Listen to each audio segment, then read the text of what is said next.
Thank you for tuning in to the Voice of the Victim podcast.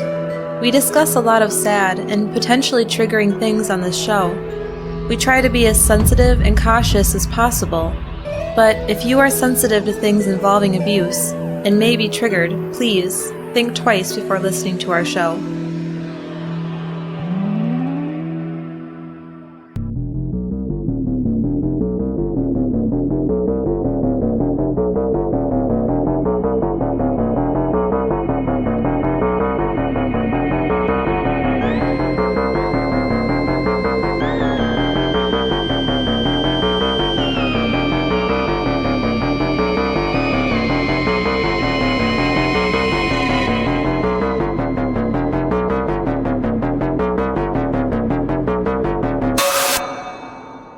Hey guys, and welcome to the Voice of the Victim podcast. I'm Ryan. And I'm Rosie. And this week's episode is sponsored by Best Fiends. Yes, we have a sponsor now, and it's our first sponsor. They've been really lovely to work with. Woo-hoo. But all of our future episodes will be ad-free on Patreon, and you can find the link in the description. So we'll talk more about that later, but we are going to start out this episode with a 911 call. And here it goes. 911, where's your emergency? Yes, ma'am. My name is Antoinette Davis, 1116 A City Hollow. Ma'am?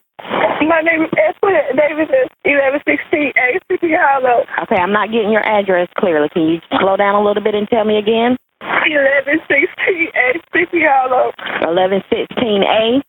16. 16? Yes, ma'am. Okay, ma'am. How can I help you? I woke up this morning and my daughter was not in the house. I don't know if she walked out or I don't know what's going on, but she's not here. How old is your daughter?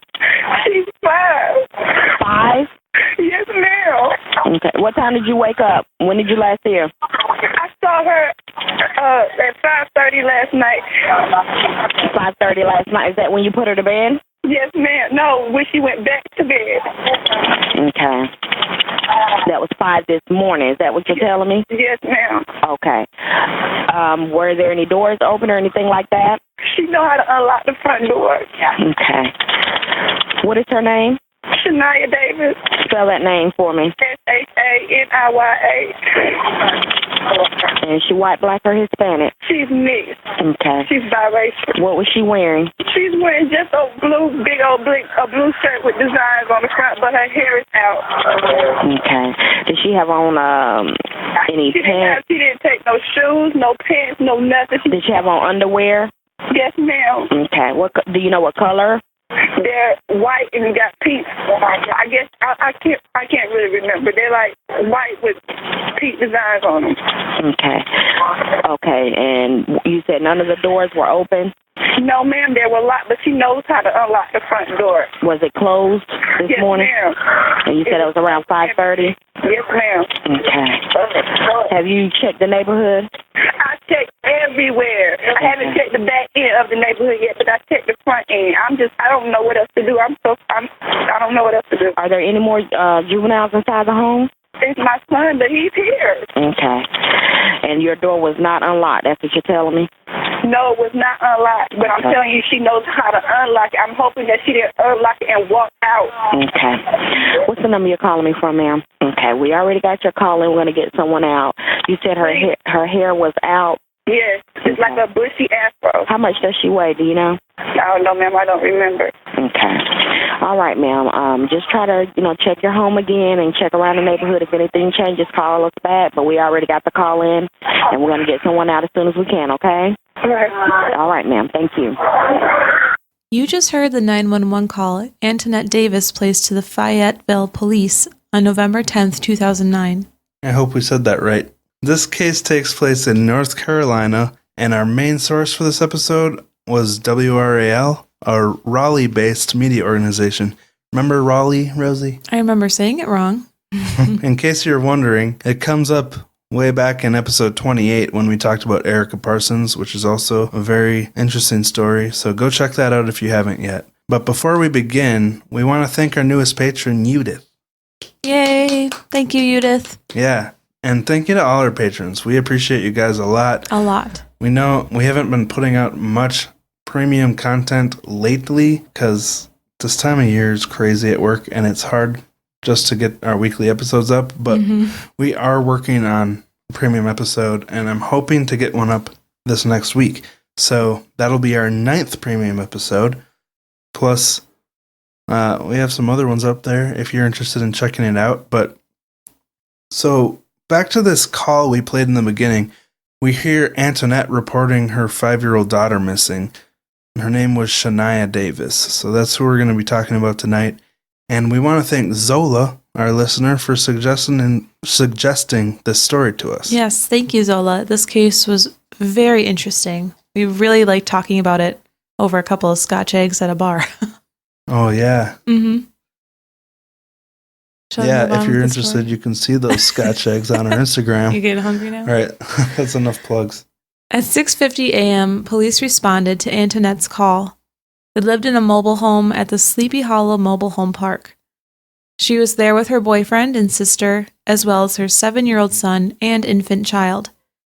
She said she had last seen her daughter at 5:30 a.m. when she sat her down on the couch. But now she was gone, and nobody knew how she'd left the home. But police had a strange feeling. They even told WRAL, the media company, that they found the circumstances very odd. So they weren't making a secret of how they felt. Right. The police stated that a 5-year-old usually is not awake at 5:30 a.m., and they wouldn't just leave their home. They also concluded that if she had just wandered out of her home unassisted, then she would just be nearby. Yeah, of course, every situation is different, and these things aren't impossible. But for the police, these circumstances immediately made them suspect foul play.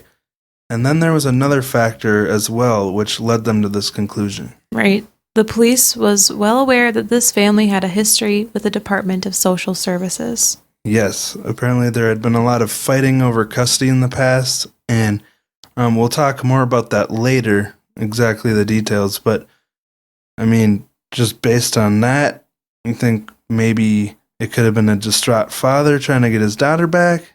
Well, Shania's father, Bradley Lockhart, actually lived in another state, so he had to fly in from out of town to speak to the local investigators.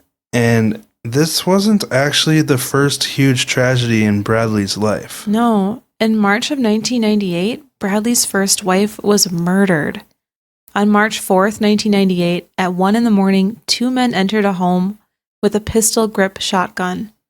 In the home, Bradley's 28-year-old wife, Vicki Lockhart, was visiting her 19-year-old sister, Chanel Coleman. They were there with the 21-year-old Thorsten Mullen, 20-year-old Tyrone Parker, and 24-year-old David Epps, whose brother Joe rented the house. A lot of names there, but yeah. You did well, Rosie. Thank you. The two intruders were Vincent Lee Thomas and Litdell Burkhalter, a Fort Bragg soldier. So this Litdell fellow, he worked for the military at a fort that houses special ops and Air Force. So you'd think he would be a little bit more responsible than breaking into someone's house with a gun. Litdell and Thomas were there to rob Joe, the renter of the home, who had recently received a $20,000 insurance settlement. Which was in a secured account, but apparently these clowns thought Joe was just keeping $20,000 in cash lying around the house. The intruders found the 5 people and then tied them up, blinding and gagging them. Yeah, so this is a really scary situation. Vicki was my age, and she was just there visiting her sister who's hanging out with some friends. And this happens? Can you imagine? And pistol grip shotguns are scary looking. I suggest you Google them. They do serious damage. So when the 5 people were unable to tell them where the money was, instead of walking away like somewhat reasonable people, the 2 intruders unloaded their shotgun into the 5 victims. The killers fled the scene after this. Tyrone and Thorsten were horribly injured, but David, Chanel, and Vicki all died on the spot. I would be so mad if I were Bradley Lockhart or if you got shot when you were visiting your brother or something. What a freak accident. I mean, it's just something you don't think of happening. Yeah, and over $20,000? That's like, who murders over $20,000? David and Joe's mother, Sheila, believed that her son may have possibly bragged about $20,000 he had won, which gave the men this idea. But, I mean, now this poor woman's lost one of her sons, and I can't believe these morons would attempt to murder 5 people over $20,000. That's ridiculous. But I suppose they thought they had a plan and were trying to get rid of witnesses. There's not a whole lot of information about this, but fortunately they didn't do their job very well. Thorsten Mullen, the 21-year-old, was able to free himself from the constraints, even after being shot several times. He ran to the bedroom window and managed to get out of the house through it. Then he made his way to the other side of the duplex where the landlord lived, and they were able to call 911 at 1:24 a.m. The 2 intruders were both apprehended within 2 days and convicted of 3 counts of first-degree murder and 2 counts of assault with a deadly weapon with intent to kill. Yeah, and now they're both in prison, I'm guessing for life, but like I said, it's extremely difficult to find information about this incident. But it's just such a sad and senseless crime. That could be an episode in itself, really. Yeah, no kidding. But, I mean, based on the Carl Carlson episode, you might have been thinking at first when you hear Bradley's wife was murdered that there was foul play there. But I wanted to get the story out of the way right away because he didn't have anything to do with it. Right. It really does give us a way more empathetic view of him. Because you're right. If we wouldn't have said that and we just said his wife was murdered, we all would have thought he did it. The husband did it. Yeah. So if it's on a t-shirt, it's true. It's true. But we just wanted to illustrate how Bradley's no stranger to tragedy, which makes the rest of the story even sadder. The police began investigating Shaniya's disappearance, and based on what they could find, they treated it as a child in danger. An interesting incident came up from the past when they looked into the home of the Davis family. Earlier that summer, officers had served them a search warrant, and they found a variety of different drugs in the home. This time, they found extensive sewage leaks in the house, and the family was not allowed to stay in their home after this, and as it was deemed a health hazard. Yeah, so the first time the police showed up, they found drugs. The second time they show up, after their daughter's reported missing, there's sewage problems? I almost wonder if they hosed up their plumbing, flushing drugs down the toilet before the police arrived. You know, based on the fact they found drugs there before. But that's just what pops into my head when I hear this. It's pure speculation. Shaniya's mother, Antoinette, was taken to the police station for questioning and spent a couple days there. They brought in the dogs and gave them Shaniya's scent. The dogs searched the outside property of the home, but the dogs never hit on her scent. So that kind of rules out the chance that she had just wandered off, because these dogs would have been able to pick up her scent if she had, and they lost it. But there was a weird thing. They found feces on the back porch of the Davis home. What? Yeah. That's super weird. At noon that day, police issued an Amber Alert for Shaniya, who was described as 3 feet tall, 40 pounds, with brown hair and brown eyes, last seeing a blue t-shirt with pink underwear. Then after this, police started looking into the local sex offender registry to see if they could find a place to begin the investigation. And there were actually 3 registered sex offenders living right nearby. Yuck. The police were able to interview all 3 of them, but based on this, at the time, they were not considered suspects, and the search for the girl began. That night, it started raining pretty heavily, making the search difficult. They had to close down the search for a bit because of the weather, but the next day they were back at it as soon as they could. And now we're going to take a break to get a word in from our new sponsor.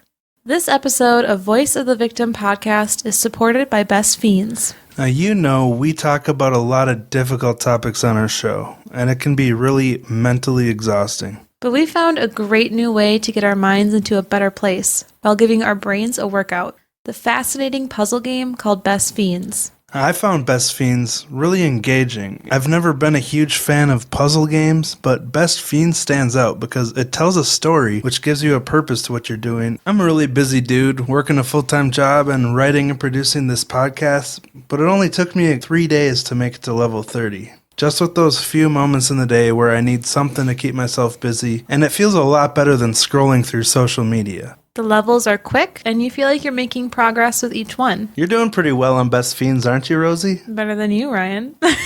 That's true. I just got to level 32. In 1 day? And let me Pretty tell much. you, I like the fun characters. My favorites are Jean and Howie. Which one's Jean again? Jean is an adorable little centipede that I keep upgrading faster than all the other characters because I like him the best. You get to collect characters, and then you get to upgrade them, and they all have their own special unique powers. It's a pretty cool game. When I'm editing the podcast, there's a lot of processing and exporting that I gotta do with my computer, and it feels like most of the process is just waiting for my computer to finish doing something. And while you're trying to be creative and make something interesting, it can be really mind-numbing and knock you out of that inspired creative mood if you're waiting for something. But when I keep my mind busy with Best Fiends, I stay sharp and ready to create while making the time go by much faster. Even just yesterday, when I was at the doctor's office for 5 hours, it passed the time a lot quicker when I was playing Best Fiends. The other great thing is that you don't need to be connected to the internet to play or progress through the game. So it's perfect for long plane rides to make them feel shorter. But if you are connected to the internet, one thing I thought was really cool is when you click on the species of your character, it takes you to the Wikipedia page for that character. I think I stumbled upon that accidentally. That's why I Last know night. that Jean the centipede is a bug.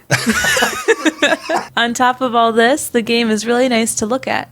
It features bright colors and cute characters, and it never gets old because they update the game every month with new levels and events. I really like the game Best Fiends because I usually don't like games, but this one's actually interesting and it's a puzzle, and I don't feel pressured to keep playing it because when I turn it off, I don't have to worry about the characters dying or anything like that. It's at your convenience. Totally at my convenience. Because every day is different, and when you have free time, it's perfect to make the time go by a little faster. So if you're looking for a fun game that engages your brain and has cool puzzles where you can collect cute characters, how many characters are there? There's a lot.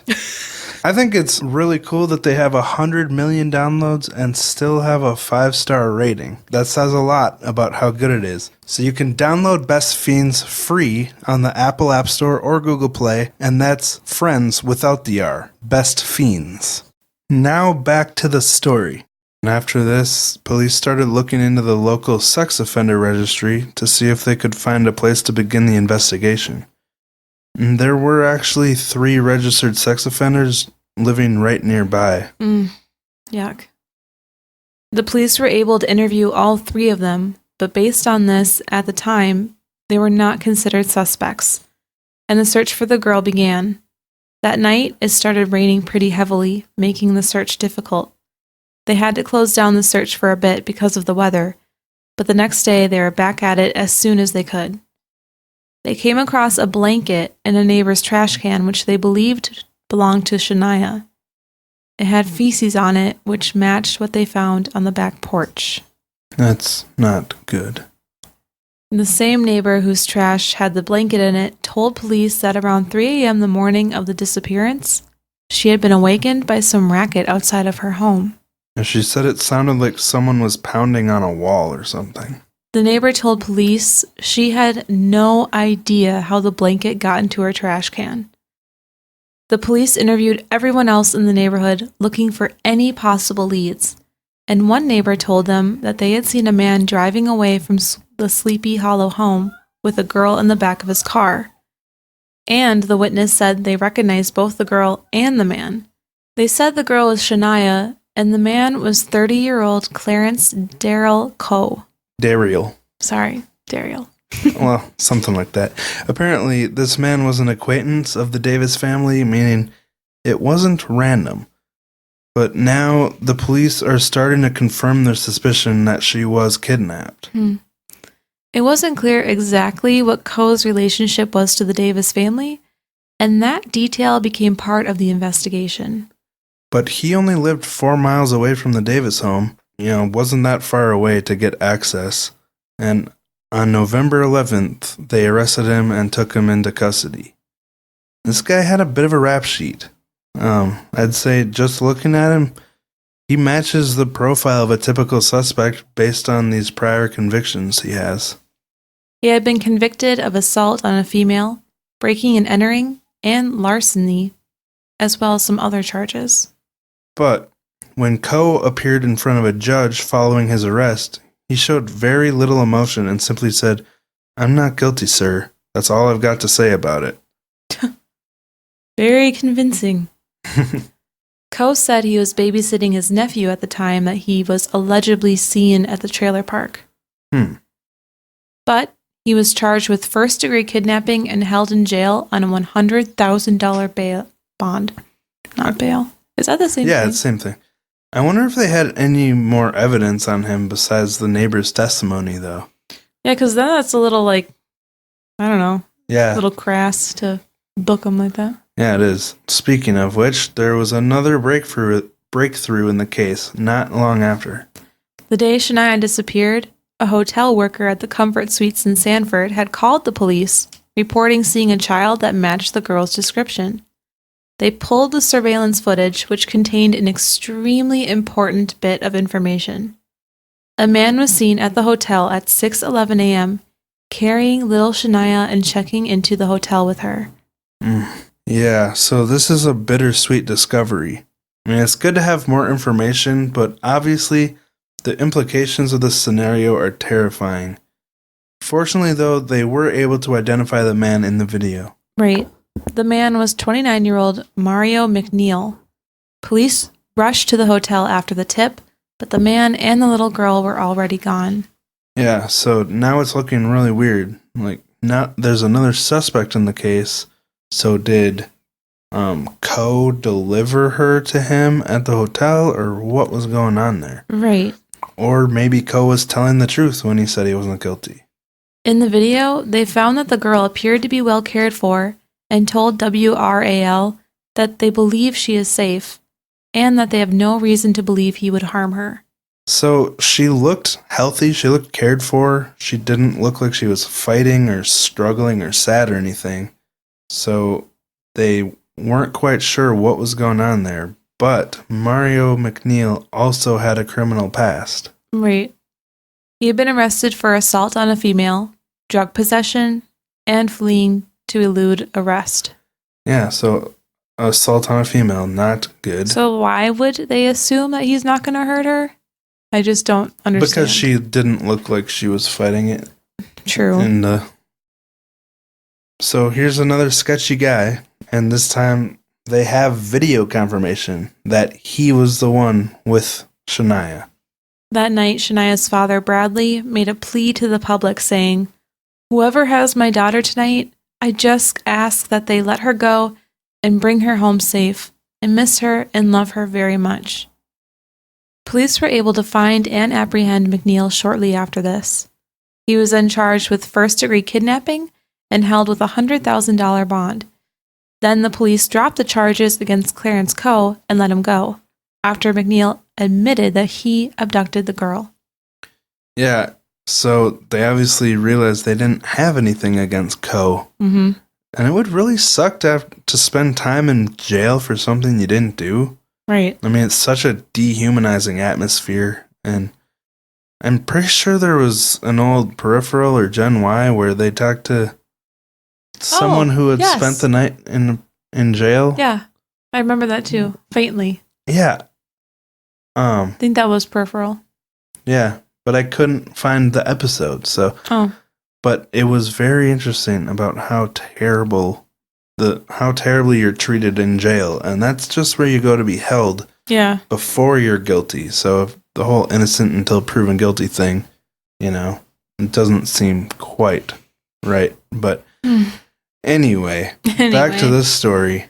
Clarence Coe actually told WRAL that he planned to take legal action against the police because they hadn't even told him why he was being arrested. Huh. Oof. They told him that they had 3 witnesses that could place him in the area, and Coe felt that he didn't get due process, and that the police had no probable cause. I'm surprised they arrested him without finding more evidence. I suppose they were in a time crunch and grasping at straws, hoping to get a confession out of him so they could find Shaniya, because, time is important in these situations. But you come to find out that Coe was actually Antoinette Davis's boyfriend. And Shaniya actually called him daddy. Like, they had a close relationship. And he was the boyfriend that was at the home when the police arrived. Huh.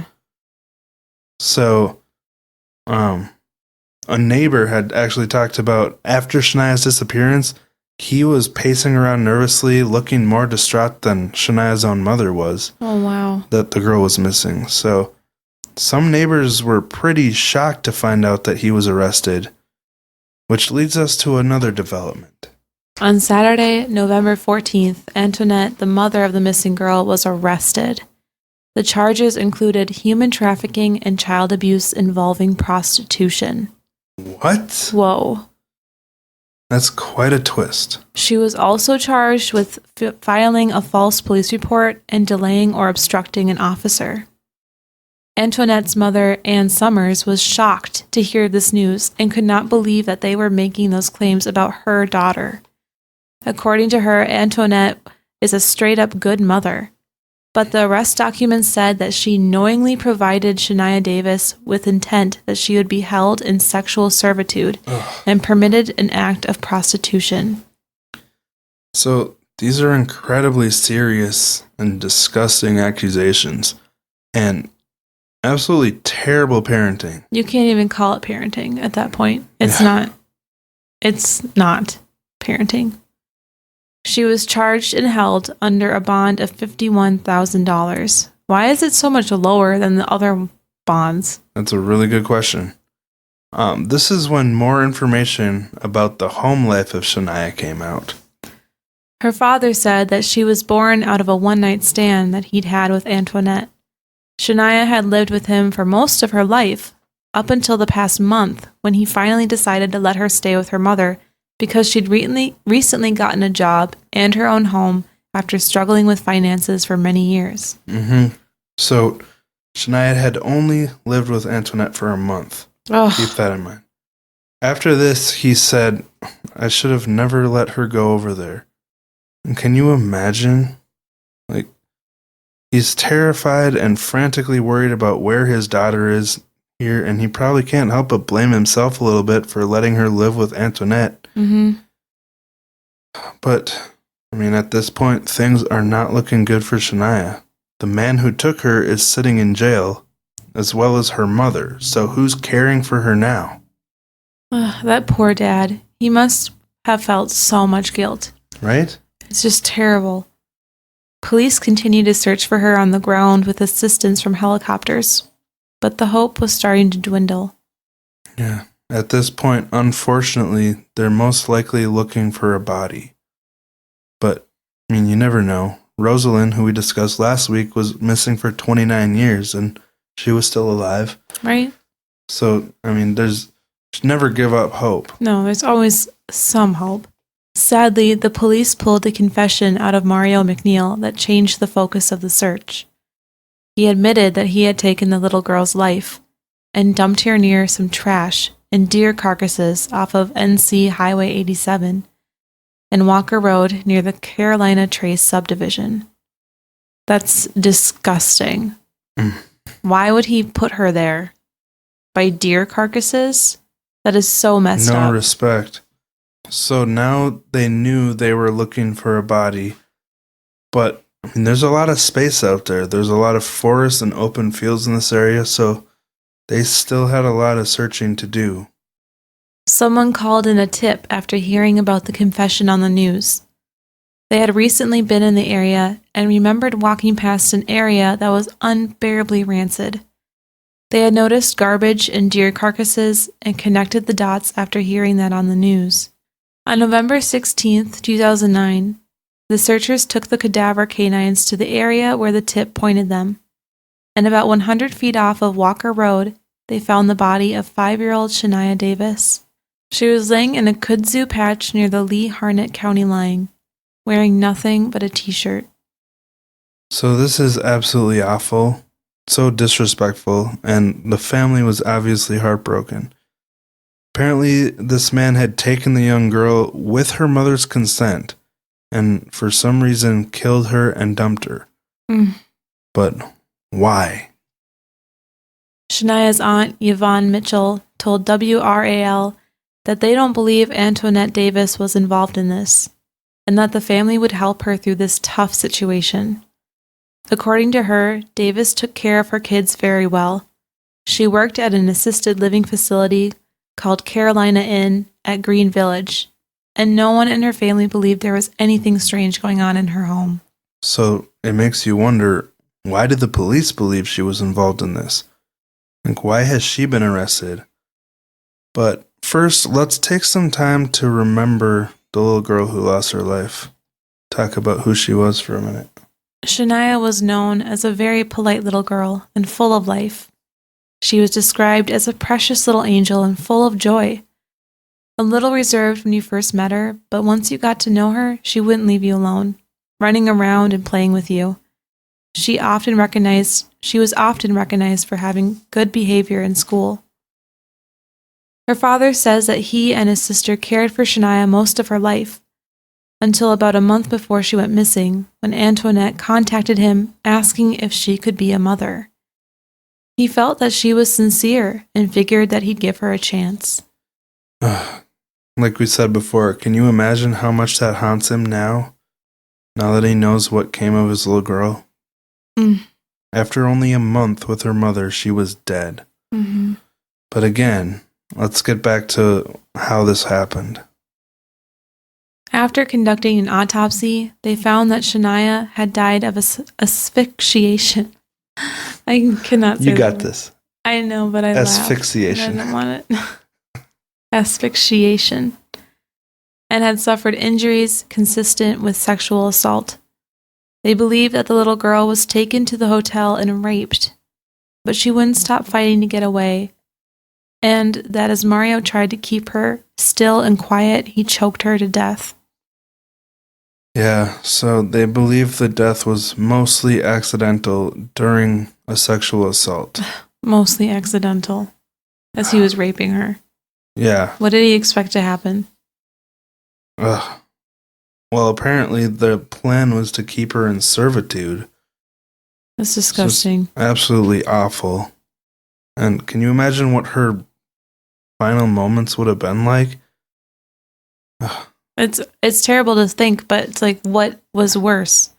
Her living as a living sex doll, starting at the age of 5, or her dying at the first rape that he subjected her to? Right. It's just... Well, it's so difficult to quantify these things because, it's all horrible.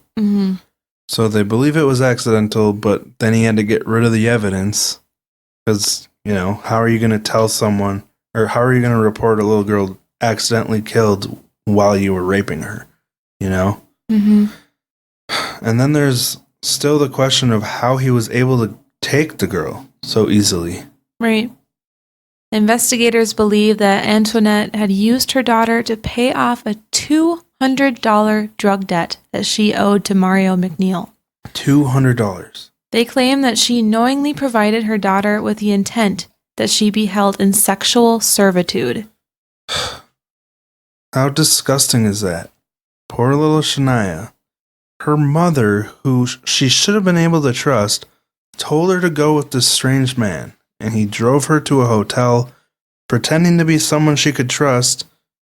That's why kids are so easy to take advantage of, and why statutory laws are in place, and just to use her for his own sick pedophilic desires. It's so sad to imagine what she was thinking here. Like, how could these people betray her like this? I have so much to say, but so much of it I can't on our podcast. But it just infuriates me. I almost don't have anything to say because I'm so upset about it. Because you see the video where she is being held by this man into a hotel room, and she's like, has her arm on his shoulder. She's just so trusting, and it makes me so infuriated. how any grown up, how any adult can take such advantage of a child when the child has no way of fighting back. I mean, they can try, but a 5-year-old can't do anything when it comes to fighting a full-grown adult. And for a mother to do this, she was obviously just using Shaniya from day one that she wanted her back, right? I just can't see it. It almost makes you wonder if when she made that phone call to Shaniya's father, if her real plan was just to use her to get out of this tough situation, owing her drug dealer money for something. I'm like, it's only $200. Like, how could she not pay that off if she was working? To believe that was a fair trade, her daughter's life, and all she knew, what she knew of her daughter's life was going to be that she would be a sex slave for a $200 debt. It's just absolutely disgusting. And this mom is the complete scum of the earth. And I would punch her in her teeth so hard. It just makes me so upset. I mean, if you just want to let loose, I can bleep stuff out. I'm not gonna bleep. So, moving on. A grand jury in Cumberland County indicted Antoinette Davis on the charges of first-degree murder, indecent liberties with a child, felony child abuse, felony sexual servitude, rape of a child, sexual offense of a child by an adult offender, human trafficking, and making a false police report. And of course, she pled not guilty. Because why wouldn't you at that point when you have all the blocks stacked up on each other? Why not just go for it? Might as well just keep being a terrible person. Mario McNeil was charged with murder, kidnapping, and rape. Which seems lighter than what the mom got, but for him, they're actually seeking the death penalty, and not for Antoinette. But on the bright side, Rosie, you just glossed right over indicted. You've really gotten good at saying that. Thank you. It's only taken a couple 80 episodes. Yeah, a couple episodes. But before we move on, you said that it seems that Mario got a lighter sentence. Or lighter charges. Lighter charges. But I kind of agree. This mom knew exactly what she was doing. Like, I just can't help but fully take support in the mom getting all these terrible. That's true. A lot more weight and responsibility falls on her because she's her mom. But then again, this guy Mario murdered. Deserved all those charges too. I wasn't saying he didn't deserve them, but I'm just saying I understand why mom got so many too. Yeah. And I mean, you know how I feel about the death penalty? I feel like sometimes it's the easy way out. You know, I almost wish they would stay in prison their whole life. I don't even want to tell you how I feel about it. But this situation. What do I know? By not saying anything, you probably know what I'm thinking about it. Later on, they added additional charges to McNeil, including second-degree exploitation of a minor and third-degree exploitation of a minor. Well, good. In May 2013, Mario McNeil was convicted and sentenced to death. Of course, they appealed it because it's automatic with the death sentence, but the ruling was upheld in 2018. In October of 2013, Antoinette took an Alford plea deal? Alford plea. Sorry. It's basically when someone, they're not pleading guilty, but they're saying, like, I know you have enough to convict me, so let's just settle. That's dumb. Yeah. And like you said, she did that to avoid the life sentence that she was up for. And she was sentenced to 17 to 21 years. That's it? Oh my God. This is so upsetting. During the sentencing, Antoinette apologized to Shaniya's father, Bradley Lockhart, for the environment and situation she put her daughter in. This makes me want to cry. This makes me so upset. There's that fire. She told him that she let her pride get in the way. That's what she said. That she let her frickin' pride get in the way. Over $200. That's so sad. I'm actually tearing up. That's unbelievable. After this, Bradley said, I forgave you a long time ago, and Shaniya did too. That's what he said back too. Yeah. Oh my God, I gotta stop for a second. That makes me so upset. I'm sure that his statement there gets a lot of scrutiny too, because this is such a horrible thing to do. And, hearing him say, I forgive you to this monster that did this to her child, it's so difficult to hear. But like we've talked about a lot in the past, you don't forgive someone for their sake. You do it for you, and it's so you can move on. So we can't blame Bradley for saying that. You know, he's been through so much. I mean, I know you're feeling really emotional right now, but I've never sobbed or even let a tear out during a. I know. It's just it's just disgusting that a mom would do that. Oh my gosh, I can't believe I'm getting emotional. But for a mom to do that to their 5-year-old daughter and she knew what was going to happen, it's just it really blows my mind. I know. But I kind of wanted to talk about the forgiveness thing here too, because he publicly said he forgave her, and I think it's important to think about the value of doing that for yourself. Right. I totally agree. I know with you talked about that in your personal story. It's just, I don't want her to know. I know. He forgives her. But forgiveness doesn't have to mean that you are okay with what someone does. It just means you're putting the lid on it. And you don't need to tell them you forgive them. Right. Right. You just need to do whatever is best for you, When someone's put you through something like this, there's no perfect way to react to it because it's such an unnatural thing to do. But anyway, sorry to bring you down like that. No, it's okay. I just didn't think I would get that emotional over this. But I feel like we should put the video on Instagram of Mario walking with her. Yeah. Because he's holding her in her arms like any dad would do for their kid. Right. And she's just oh my gosh, I'm going to cry. She's holding on to him she just completely trusts him. And it's sickening. It's just disgusting. Ugh. So there was another interesting detail in this story that's a little more lighthearted. The popular basketball player Shaquille O'Neal paid for Shania's funeral. Oh my gosh, that's sad too. Oh. He actually saw the story on the news, and like you, Rosie, he teared up when he saw it. And so he got in contact with the family to see what he could do to help, and ended up paying for her funeral.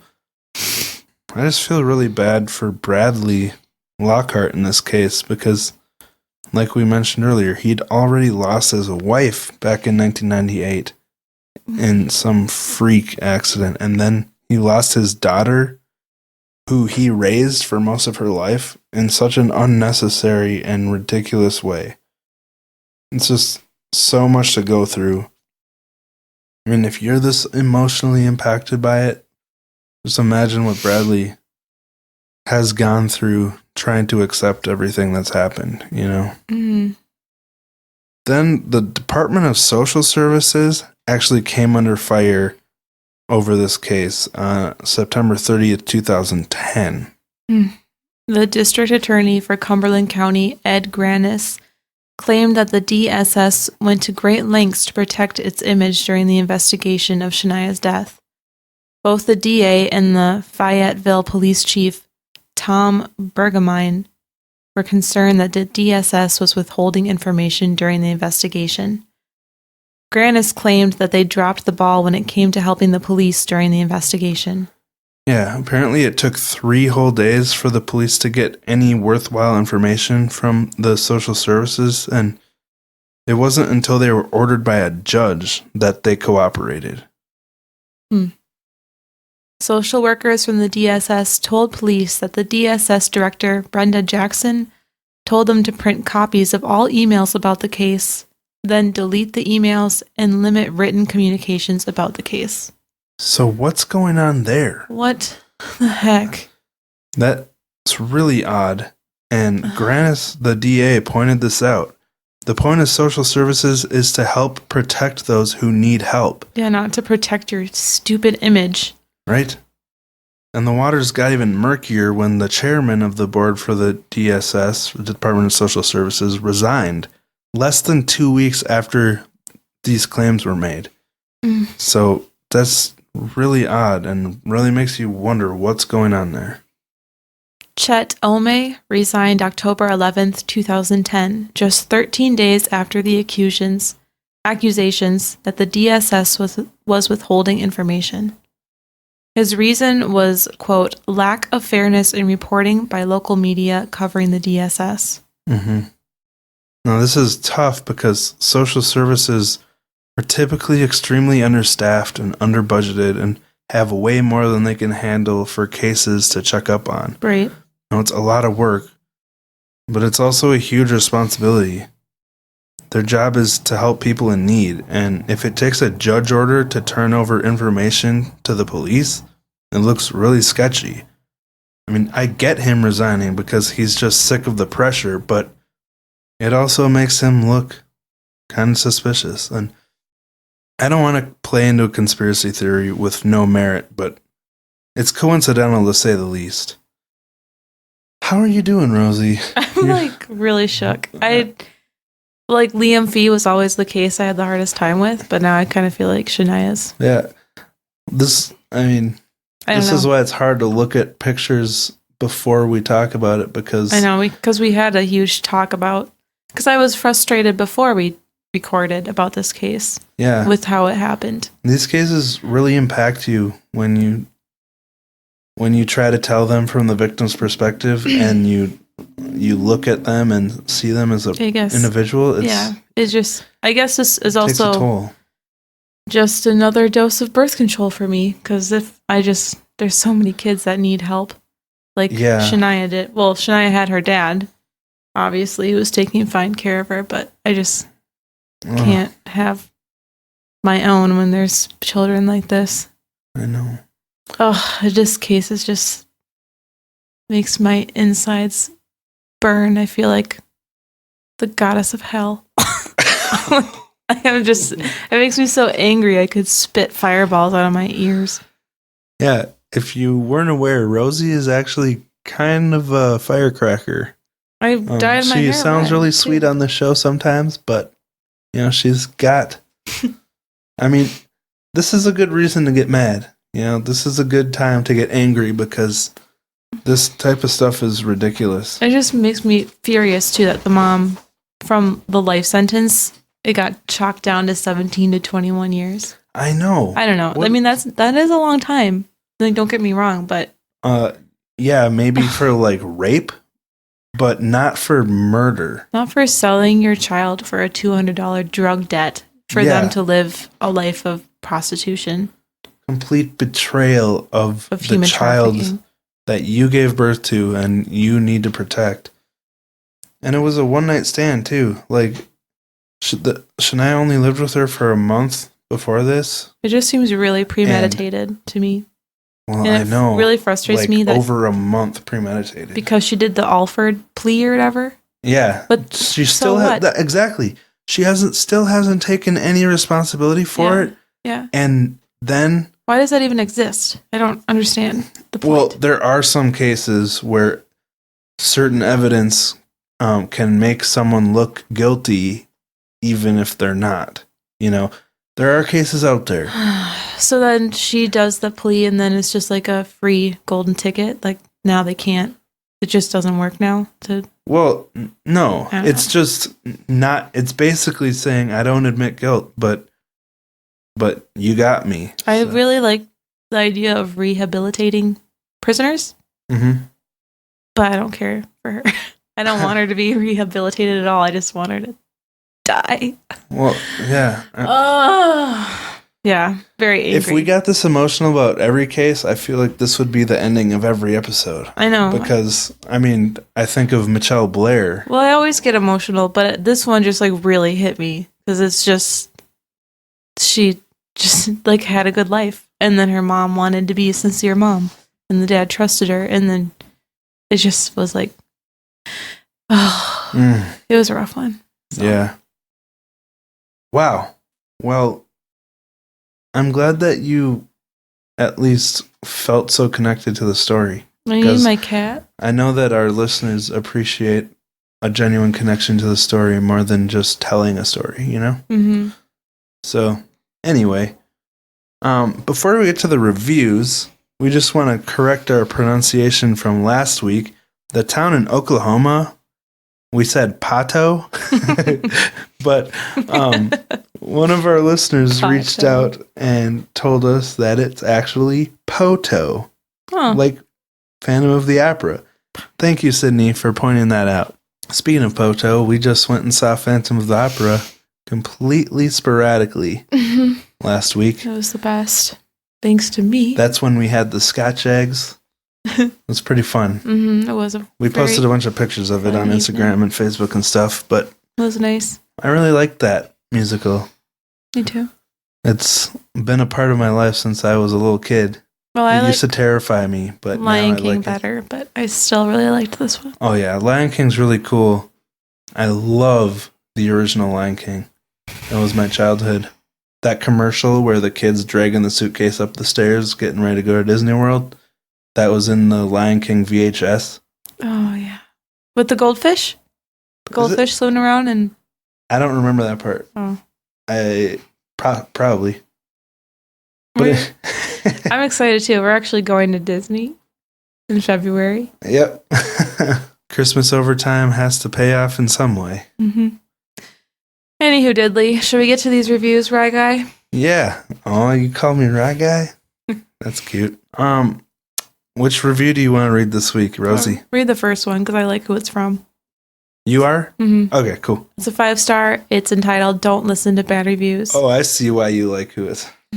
It says, just listening to the latest and wondering why people listen to something they don't like. Man, I wonder that all the time.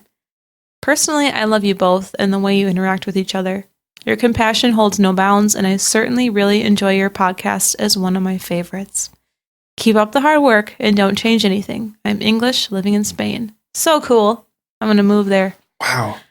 This is from Nico Dog Rescue. Wow. Thank you, Nico Dog Rescue. That's like 2 ticks on your list. Living in Spain and Well, dog I don't want to rescue? live in Spain. I want to live in Portugal, actually. Oh, yeah. Well, if you lived in Spain, you could just pop over to Portugal. Don't tell that to the Portuguese. They want to be their own country. Oh, I'm sorry. I didn't mean to Didn't someone from Portugal contact us a little while ago? I don't remember, but if you did, please contact me again. I'd like to live with you. Yeah, Rosie wants to move in. Do you have room? Anyway, yeah. Thank you, Nico Dog Rescue. The second review is from Tasty Tea. From Canada. Canada. Oh, Canada. Phenomenal Hosts is the title, and it says, I have dutifully listened to all episodes since finding this podcast. Stories are masterfully delivered with such empathy and compassion that you would swear the host knew the victims personally. Aww, wow. That's really nice. This is a good episode to read this on because both of them. You started crying. In a sea of true crime podcasts that glorify the offenders, Rosie and Ryan are a lifesaver. Beyond impressed. Keep it up. Heart. 5 stars. Thank you. Thank you, Tasty Tea. When you say her name, or this person's name, I want to sing the Fergalicious song. How's that go again? Tasty, tasty. T to the A to the STEY, girl, you tasty. I wonder if that's where it came from. It's a chunk of the song. Oh. Which song is that? Fergalicious. Okay. I gotta be honest, I've never listened to it. Yeah. I can tell. I guess I have something to do. Anyway, how are you doing today? How's your day? I'm going to put Fergalicious on my karaoke list after this. Oh, yeah. We're preparing for karaoke next weekend. I'm good. My day was all over the place. I was driving here, driving there, went to the zoo, went to the library, dropped my kids off at lessons and school stuff. I saw a lion roar. That was cool. Oh, yeah, you saw him roar? Yeah, he's a new lion because the other one died. And that was super depressing too. I almost cried about that. And then they got this new one. His name's Mumford. He's 3. He's got a great personality. The zookeeper said. Oh, you're so emotional right now. Anyways, it was so cool because they're always sleeping usually, you know? But he was playing with a tire And he was roaring, and it was so cool. And my kids were like, let's leave. And I was like, no, we're sitting here and staring at this lion. He's beautiful. Kids. And we saw Eugene, which is a lemur that I sponsor. He was doing well. And the cougars, or the pumas were out, the same thing, but I like the word puma better. And they were I really never knew cool. that. Yeah, cougars, puma, and mountain lion are the same thing. That's what the zookeeper told me. And those little two guys were orphaned. A farmer shot its mom, and they saved them. They're from California. And one was so malnourished that he's like half the size of the other one. That's so sad. But they were really cool. They were staring at me through the glass and put my hand up to the glass. Did they put their paw up? No, but I wanted them to so bad. In your heart, they did. Yeah. It was a good time. Aw, It's a really good time. that's really sweet. Yeah, I had an interesting day. Not really. I spent like 5 hours at the hospital. Had some weird stuff going on. Found out I'm actually pretty healthy except for high blood pressure. It was pretty bad. Stage 2 hypertension. So Gotta I'm get on that. working on that now. So if you guys have any tips or ideas, I have an idea. Don't go to McDonald's all the time. I mean, I know it's horrible. When I get done with work and I have to come home and start working on an outline, it's like I need to eat something for brain food, but So I don't funny. want to make anything. It's so funny that your wife makes food and puts it in the fridge for you all the time. All the time. That's not true. You did this week, and I'm really excited for it. Burrito would like to say You know a few what? words. Life is busy. There's a reason fast food exists. Not in Portugal, it doesn't. Now that Burrito has the microphone, he doesn't want to meow into it. He's just staring at it. Okay, buddy. So I'm no longer going to McDonald's after work. I'll be eating Rosie's homemade salad when I get home. It's very good. It's like chopped cucumbers, onions, bell tomatoes, peppers, tomatoes, banana feta. peppers. Bell. Oh, bell peppers. Feta cheese, blue cheese, olive oil, lemon juice, salt and pepper. Black olives. Black olives, baby. It's really good. Feta and blue cheese. Always. Oh, so good. Anyway, So, we yeah. better go. This is like getting to the That's a pointless nice- stage. Well, I was actually thinking about putting this ending on Patreon. Oh. Just like discussion after the show type thing. Mhm. Maybe it'll be a new thing we try out for this time of year when we're really busy. This could be just a little taste of what they could hear, because we still need to plug our Patreon. It's true. Our Patreon episodes are much more laid back and we have a lot more random conversation in them. Which apparently most of you like. That's what we hear in the street anyway. On the street. Well, anyway, thank you guys for listening. If this is your first time here, you're probably not listening anymore. But if it is, you can follow us on Instagram at VOV Podcast. You can follow us on Twitter at VOV Pod. Facebook, Voice of the Victim Support System. And what else is there? You can check out our Threadless store at threadlessstore.com / or something. Keep going. VOV podcast. No. The link is in the description. It's vovpodcast.threadless.com. There we go. But I like how every time you have a different URL I know. for it. And check out our Patreon. We have stuff that we actually finally gave our Patreons their letters. It only took half a year. Sorry, guys. Yeah, that's Rosie's job. My job is to put out an episode every week. Rosie's job is to send out the Patreon stuff. We're thinking about shut up. We're thinking about doing a giveaway with a shirt or a mug or something. So Oh yeah, we'll see how that we are goes. actually going to start. We're working on a structure, but we're thinking that some type of system where we give away a free mug or shirt or something So every follow month. us on Instagram so you can get caught up on that when we start it. And that's about it, really. Sounds good. Yeah. All right. Well, thank you guys for listening, and we will talk to you next week. Bye.